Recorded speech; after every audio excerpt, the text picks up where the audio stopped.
Hello everyone, I am Spring Fredbear, and guess what? TheMeatly is trying to generate overexcitement by having reveal trailers for stupid things, like titles. And judging by the comments, it looks like it worked. Okay, sorry about that.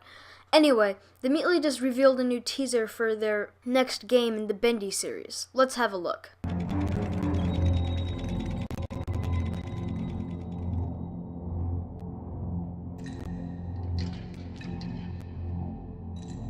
Don't be afraid.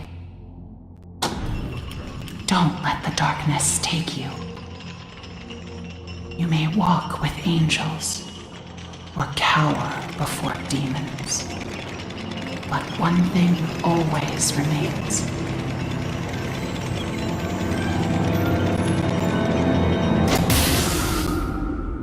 The choices you make.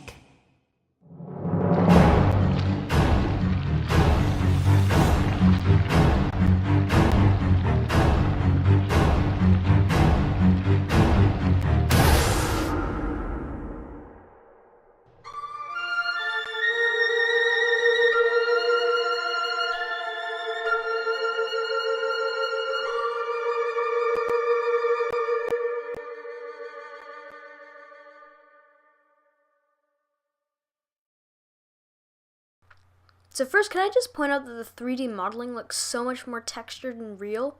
TheMeatly's modeling team really did a great job with this one. I guess texturing team. The models kind of look the same. The voice in the background is definitely Alison Pendle.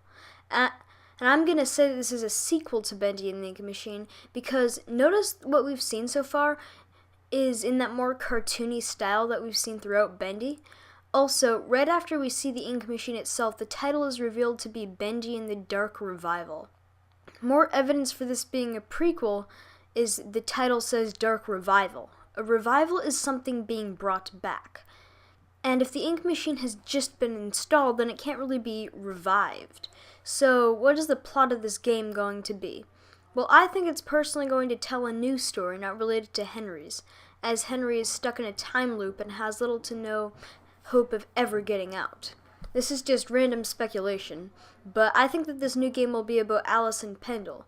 In Chapter 5, they hinted at her having a more interesting story, and she's the one narrating the teaser, but that's just mostly random speculation.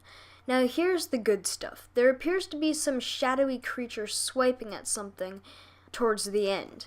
At first you might think that this is a new character, but after comparing this to the other monsters you've seen in the game, I can say with absolute certainty that this is Piper from the Butcher Gang. As the mouth, head, and body are almost identical, he's just been updated to the better modeling style.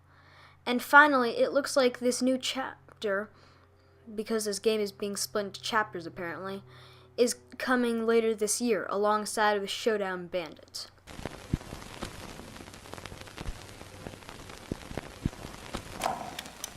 Every time I turn around, there's more work to do.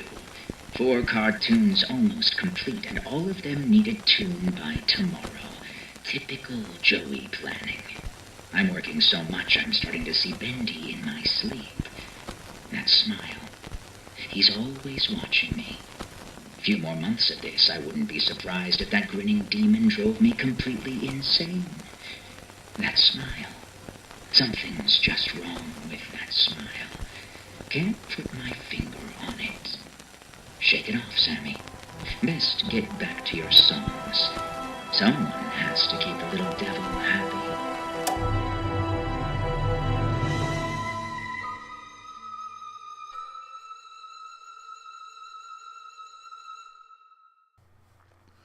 Now we have Sammy Lawrence's audio log. This seems to detail how he lost his mind.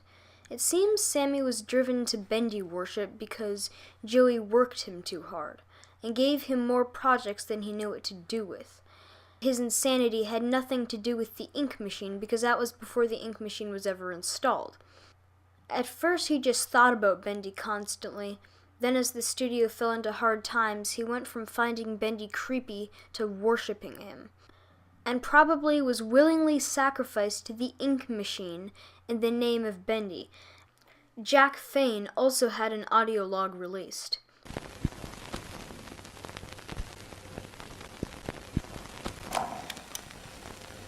Okay, the smell is kind of starting to get to me now.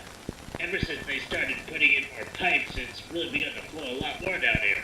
The good news is it's helped me to work on things a lot faster. Definitely been some of my best lyrics lately. Say, man, I even won an award for one of our songs last month, I was told. Of course, it had Mr. Drew's name on the award, but it's the thought that counts. Speaking of which, I saw Mr. Drew the other day. He was meeting with that Connor fellow holding some papers. Why they want to meet down here is beyond me. Something stinks.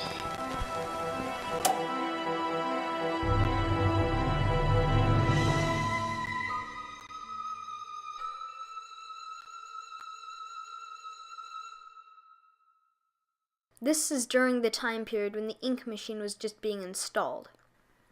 This audio log was most likely recorded after the one in Chapter 2, as here he said the stench was unbearable, while in Chapter 2 he said he didn't mind it. And that's hard to come by in these busy times. And yeah, sure, it may stink to high heaven down here, but it's just perfect for an old lyricist like me. Okay, the smell is kind of starting to get to me now. Ever since they started putting in more pipes, it's really begun to flow a lot more down here. Joey meeting with Thomas Connor to exchange paperwork further backs up my theory that Connor doesn't work for the studio, but works for Gent, which was commissioned by Joey Drew to build the ink machine. If they were meeting with paperwork, Joey was either buying the ink machine or working out the legal and physical logistics of it.